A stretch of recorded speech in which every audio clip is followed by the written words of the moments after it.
Welcome back. It's been a while since I've done a monitor review, but trust me, I haven't just been sitting around idle.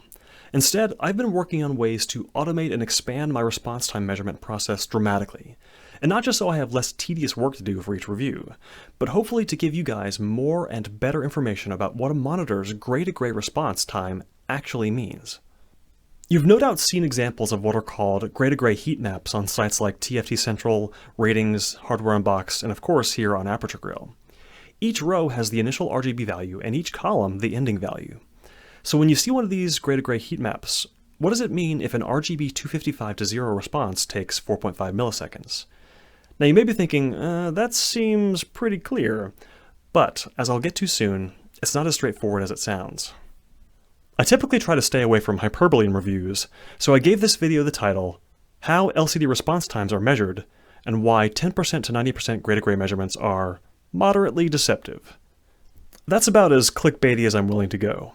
But before we start with the deceptive part, I want to start with the first part. How am I even measuring LCDs? For a quick and simple overview, I'm using a light-to-voltage probe connected to a microcontroller, which tells the PC to switch colors, and I record the response. But let's go into the hardware a little bit deeper. The light-to-voltage probe is a tiny surface-mount Melexis MLX75305. This little guy has great sensitivity, high linearity, which is going to be important later on, and a very fast voltage rise time. And I've got it, let's say, expertly and securely mounted inside a bottle cap. I'd like to stress again just how small this thing is. Anyway, that's connected to my microcontroller, an Adafruit Metro M4, which is capable of taking high-precision 14-bit analog reads every 50 microseconds. The M4 sends a series of key presses to a PC running a custom Unreal Engine build that can swap between various gray patches, and I record and save 72 different to/from-to gray-to-gray combinations. So why am I using UE4 instead of, say, MS Paint, or even just swapping between gray patches in an image viewer? For adaptive sync monitors, we care about how the display behaves throughout its full variable refresh rate range. UE4 allows me to use a console command to measure the LCD response times from a display's max frame rate all the way down to 60 FPS. Using either the NVIDIA or AMD control panel to limit the actual refresh rate of the monitor doesn't at all simulate what your real experience will look like and should be avoided.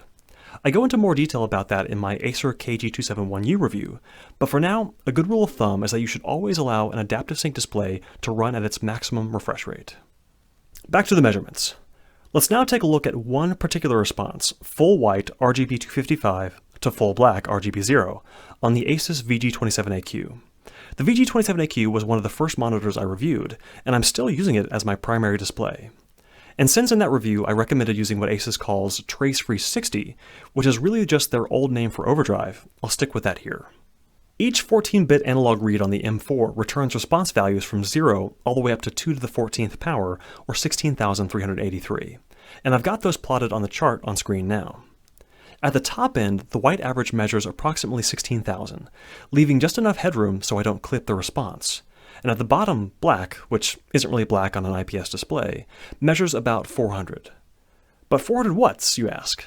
I don't have the y-axis labeled with a physical measurement because, while this was originally a measure of voltage, after the M4 converts the response to an integer, we can consider the response unitless, or simply what we call counts. Looking at the chart, you can easily tell where the fall begins. It's a nice, crisp, and sharp fall. But it's not as easy to say where exactly the response finally reaches black. To make this determination, I'm going to add a few things to the chart.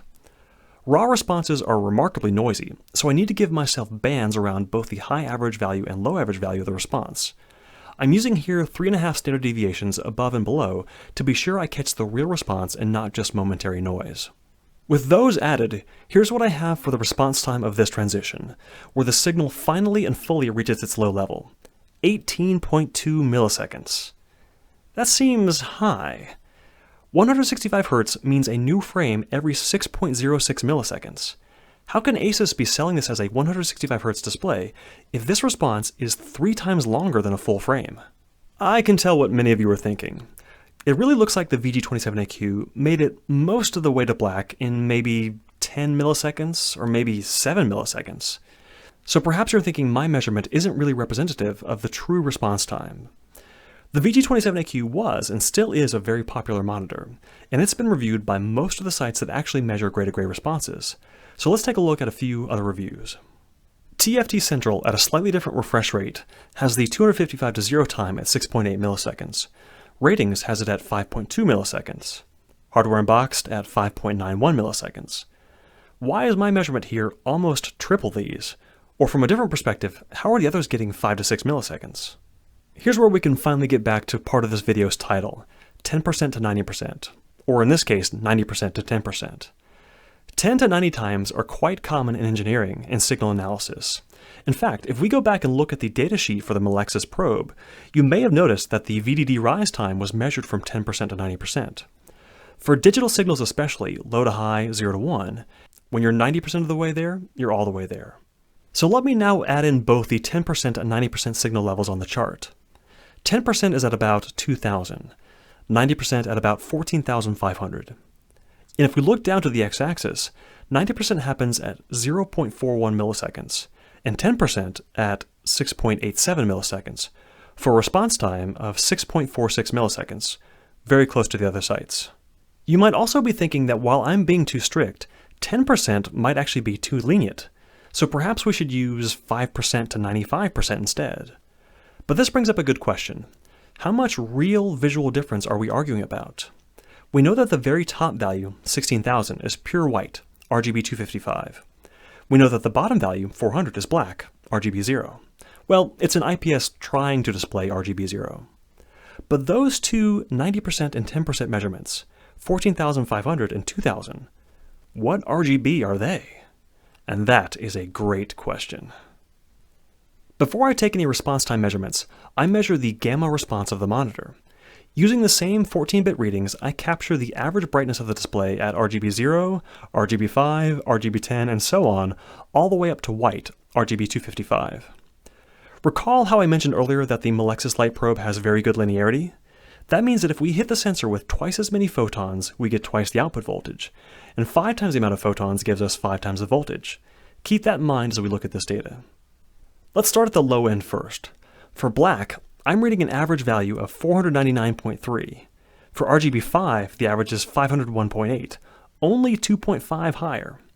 But that small amount of additional light is enough for us to be able to see these as distinct shades. At RGB10, we're at 509.9, 8 higher than RGB5. Then a difference of 12. For the brightest values, RGB 255 is 570 counts higher than RGB 250. At low values, increasing by 2 is significant, but when you're in the thousands, an additional 2 is nothing. There's no way we could perceive a difference between 15,300 and 15,302. So the mapping of RGB values, 0 to 255, to actual light output is non-linear. Let's chart this to see the curve. We'll talk more about the chart on the left in a moment, but if we take it and normalize the horizontal axis by dividing by 255, and then normalize the y-axis by dividing by 16,000, we get the VG27AQ's gamma response curve. For monitors, the input, RGB, raised to a power gamma gives us the light output, and with a little logarithm magic, we can find that power. Here's gamma plotted for the VG27AQ. ASUS follows closely a typical sRGB gamma, with an approximate value of 2.2 at the top end. So if you were ever wondering what monitor gamma is, there you go. But let's ignore gamma for a moment and concentrate on the non-normalized data again. With this chart, we can finally answer that question about 10% and 90% from earlier. 14,500 counts is RGB what, and same with 2,000 counts. Let's work backwards. At the top end, our 90%, 14,500, is RGB 242. Okay, that's not too far off from white. But what about our low end, 2,000 counts? 2,000 counts is RGB 93. 93! So a quote-unquote 6 millisecond response time from white to black is really 6 milliseconds from RGB 242 to RGB 93. RGB 93, I guess you can tell, is very different from black. Okay, I've calmed down. Earlier, I called these 10% to 90% measurements moderately deceptive, and that's because this large difference manifests more strongly at lower RGB values. That's the nature of the gamma curve. Let's look at a less egregious example.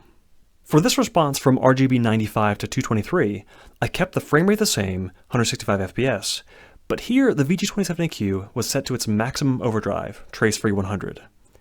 Obviously this way overshoots the target level, but let's concentrate on the initial rise, which I've got taking only 3.2 milliseconds to hit the steady state high level. The 10 to 90 response, 3120 to 11,100, happens a bit faster at a scant 2.3 milliseconds. Let's now gamma correct those counts back into RGB values. 3120 is RGB 117, and 11,100 is RGB 214. So when you see this transition on a chart, 95 to 223, you're really seeing that it takes 2.3 milliseconds to go from RGB 117 to 214. Better than the first example, but those are still very different shades. While we're still looking at this response, let's get back to that overshoot. Trace-free 100 on the VG27AQ is much too strong, and this is a pretty good example of why. It does indeed look pretty bad, and a natural way to characterize these is to use an overshoot percentage. For example, Hardware Unboxed measured a 22.6% overshoot for their 102 to 230 response, which is close enough to my 95 to 223. Let's try the same computation for mine. I've got a max value of 14,830 and a steady state average of 12,088.28. Dividing the two, I get a 22.7% overshoot. So what's wrong with using percent overshoot? I suspect some of you have already figured it out. The same problem of using the non-gamma corrected response applies here as well, but now it's working in the other direction. For brighter values, large numerical differences in 14-bit counts don't correspond to large differences in RGB values. 23% seems bad, but how bad is it really? Well, now that we know how to work backwards to get the real RGB values, let's determine how far that overshoot goes past the target of 223. My peak linear measurement was 14,830. Looking back at the gamma response curve, that corresponds to RGB 245. 245 divided by 223 is a much smaller 10% overshoot in real RGB values. Yes, that is still noticeable, but it's much less severe than you'd expect from the linear percentage. So for the brighter transitions, overshoot that looks quite bad on the linear chart is actually less bad than it seems. Let's now go back to the first transition I covered for the VG27AQ, full white to black, that 18.2 millisecond transition. I hope you can see now why I argued for using the full and complete transition time. It really does take nearly 18 milliseconds for the screen to reach black. For the marketing people, and even for consumers, that looks worse than 6 milliseconds, but the reality is that right now, LCDs, even fast ones, are pretty slow. If you see a monitor that purportedly has a 6 millisecond gray-to-gray average, it's probably mostly baloney. I'll also touch on refresh rate compliance a bit later, but let's move on. I'm now super eager to show you why this matters, how these slow transitions can manifest, and how you can see them for yourself. But having to go back and check our gamma response curve every time we want to find the true RGB values is getting tedious. At the very start of this video, I mentioned that I was working on automating the process of finding response times. Well, I've gone and done it. What you're seeing right now is a program called Octave running through raw response data captured from the VG27AQ. 72 gray-to-gray transitions for every refresh rate and every overdrive setting. When it's finished, it'll have produced more than 4,000 charts for the VG27AQ. Half are the standard linear results we've looked at so far, but the other half are the really exciting ones. And this video has mostly just been a way for me to build up to showing these off. Back to our gamma response curve from earlier.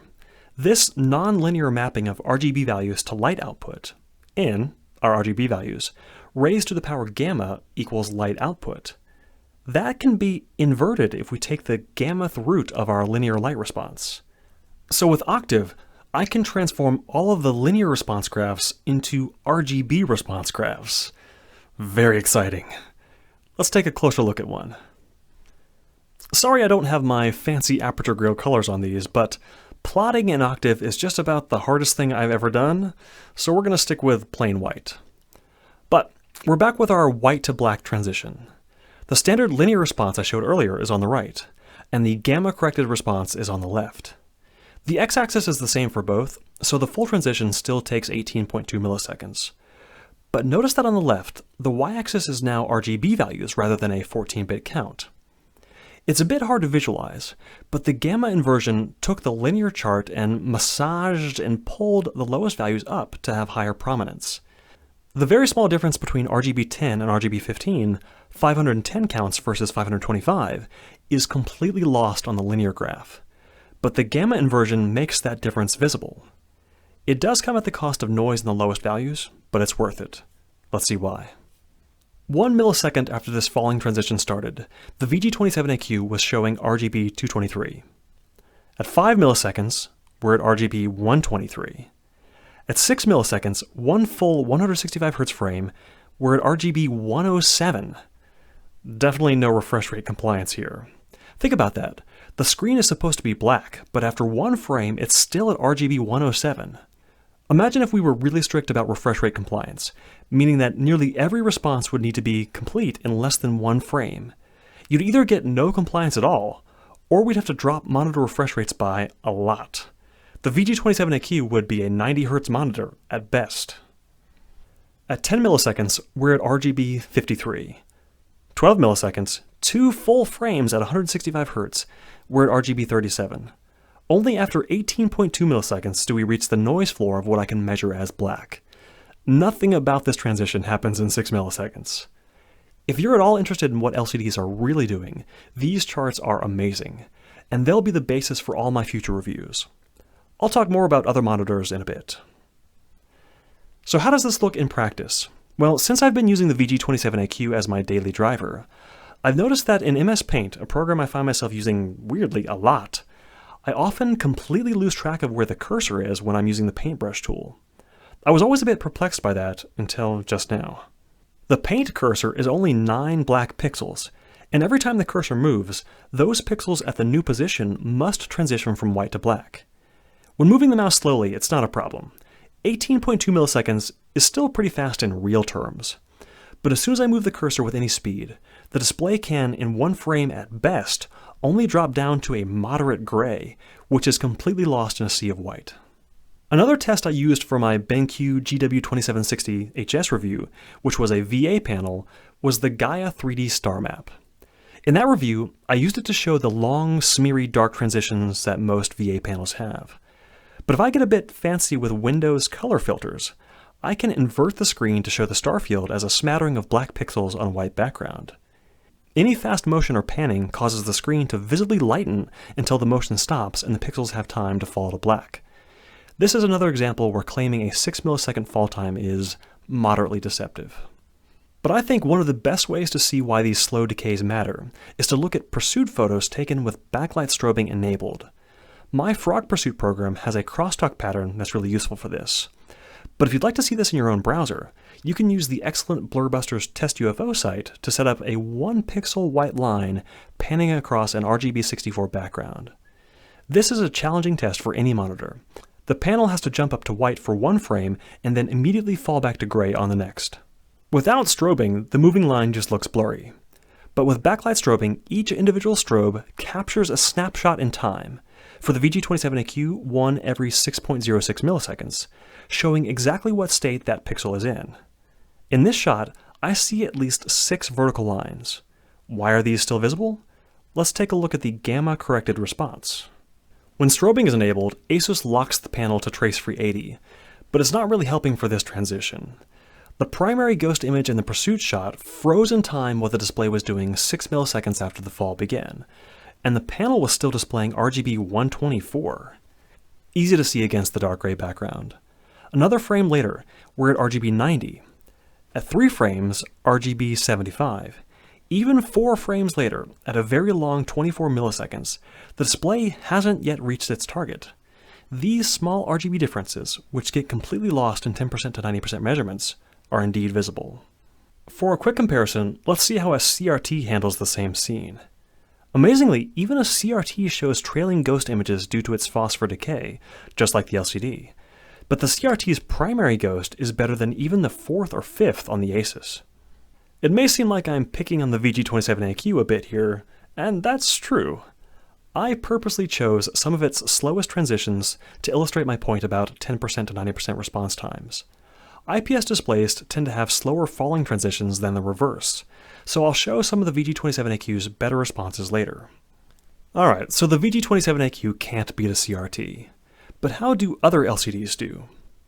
On this slide, I've got a strobed comparison of the VG27AQ in the middle, my old TN panel 24GM79G on the right, and the new fast IPS VG279QM on the left. This is still the same strobing test from earlier. I just rotated the images to align the primary pulse. The VG279QM looks similar to the VG27AQ, but because it's refreshing at 280 Hz, each pulse is only 3.5 milliseconds apart.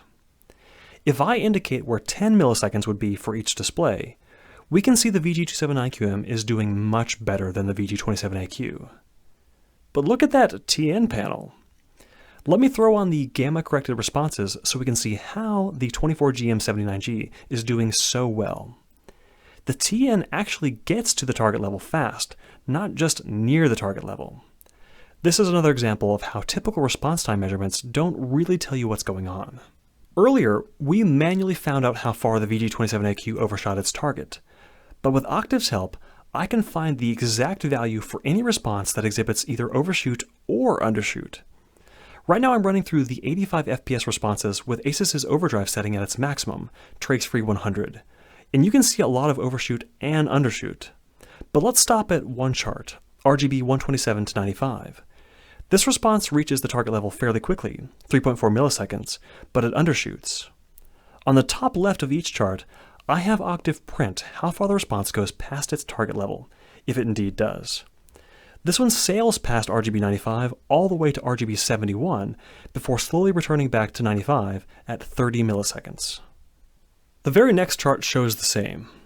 From 127 to 159, the initial hit is fast, 2.2 milliseconds. But the monitor overshoots to RGB 196 11.8 milliseconds later, which is one frame at 85 FPS, and returns back to 159 finally at 32.3 milliseconds. As I mentioned earlier, overshoot percentages can give you some information about the general badness of a particular transition, but these gamma-corrected responses allow you to see exactly what the display is doing. You may have also noticed something in the corner that says CAD 341.9. For all my monitor reviews, I've been using something I call Cumulative Absolute Deviation, or CAD, as my preferred method for comparing displays. For any given transition, the further you are away from the target level and the longer that difference lasts combine to give a great summary of how bad a transition is. CAD is really just accumulating the area away from a perfect square wave transition. The more accumulated error, the worse the response is. But before now, I was making the same mistake as everyone else, not using gamma-corrected response data. That's fixed now, and I've changed for the better, I think, how Octave calculates CAD, so these results can't be directly compared to my old data. But this video is already too long, so I'll talk more about CAD in future reviews. I love these charts, so much so that I want to share, so I've put them all up on ApertureGrill.com. For the VG27AQ, there are around 4,300. The VG279QM, which has a higher refresh rate, has more, around 7,000. There's also a little tease in there. You may have heard that the VG279QM and the VG259QM have a hidden overdrive mode in the service menu, OD120. That's in there. But I obviously don't expect people to look over 7,000 charts to figure out whether or not a monitor is good. So I'm presenting here a new way of displaying these results. For each overdrive setting, I chart the average CAD across the monitor's full variable refresh rate range. Since the VG27AQ has so many trace-free settings, the full chart gets a bit busy, so I remove all but the most interesting ones. Even if the monitor I'm testing doesn't have one ideal overdrive setting, I'll choose one that represents the best compromise for the adaptive sync range to cover in more detail with these next new charts. I've done away with gray-to-gray heat maps in favor of these rise/fall charts. They may seem more complicated at first, but let me show you how to read them. You can swap between different frame rates at the bottom, but since I've been using 165 FPS for all the previous examples, let's stick with that. Take a look at the rise from RGB 127 to 223. Right next to it, I've got a yellow 228, which means that this transition overshoots 223 and tops out at 228. I don't think you know just how excited I am to have that on a chart. Anyway, 228's not too bad, and the CAD 32.3 bears that out.